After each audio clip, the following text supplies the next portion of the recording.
My name is Samantha Gibson. It's important that I put this on record. I did in May of last year as well. I fear retaliation. I have a total of 5 children. The 2 that I'm in family court with are minors. When I was here last May, the father of my older 3 kids was in his final phase of cancer. He has since passed. So I have 3 children that no longer have their dad. I've not been able to grieve that due to the family court process. I was in court back then as well, dealing with my situation. I'm still in court. I'll currently be doing my second pro se trial in less than 2 years myself. I had to stop, so I appreciate the bill of 1326. I've paid just shy of $160,000 in less than 2.5 years worth of court, where I finally had to tap out, losing my home. It's a pre-foreclosure. So I think these things are important to discuss. Trial at the end of the day. I think that it is something that we need, but without education, it can also be very dangerous for people like us. We have statutes in the state of Arizona. I talk about mental health, unaliving. If I have to do 11 more years of this way, I have pro se'd more this year than I've made money, and I pay child support because we're 50-50. I will tell you, I think it's important we discuss the mental health aspect because it's very hard, as you can see, the trauma happens. I now have an order of protection for coercive control that was granted after a hearing. It solidified and included Brady law, January 14th this year, against my ex-husband, the father of my 2 younger children. There are terms and statutes that we have in place with the state of Arizona: coercive control, post-separation abuse, and legal abuse. It is critical that we teach anyone that's going to be on a jury, whether it's a crash course, 2 hours, etc., that they understand the patterns of behavior. What we all go through this system, and when there is coercive control and abuse to this magnitude, the average human brain cannot comprehend that that would even take place. It's so abusive and surreal and often doesn't break a bone and doesn't leave a bruise. 30 seconds. So I think it's critical that we educate them prior to putting our children's lives, because what we are is we're their home.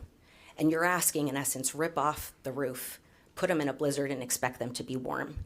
When you keep us volatile in unsafe situations, it's hard for us to be able to protect our children, and the long-term recourse damaging for our children's mental health and everything along the way is in its own self a circus. So I really think it's important that we add the education component to this bill. I think it will be critical for these decisions at hand, but I think a jury would be something of valid, but also putting something in place where those of us that are pro se, I can't afford anybody even if I wanted to.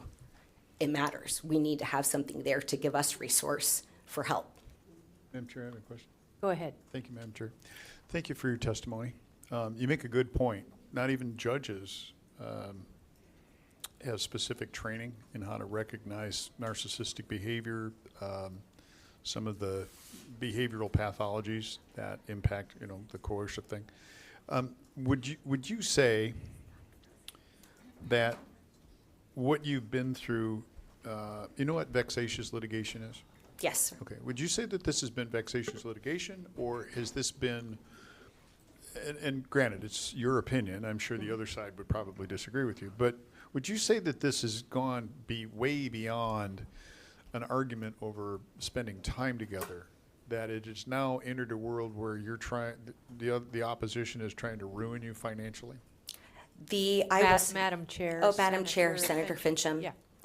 The order of protection, the commissioner, I will say, was very bold. On record, he put that the coercive control that I had experienced, to use the example, that he was poking and poking and poking and walking himself to the line, not listening to court orders.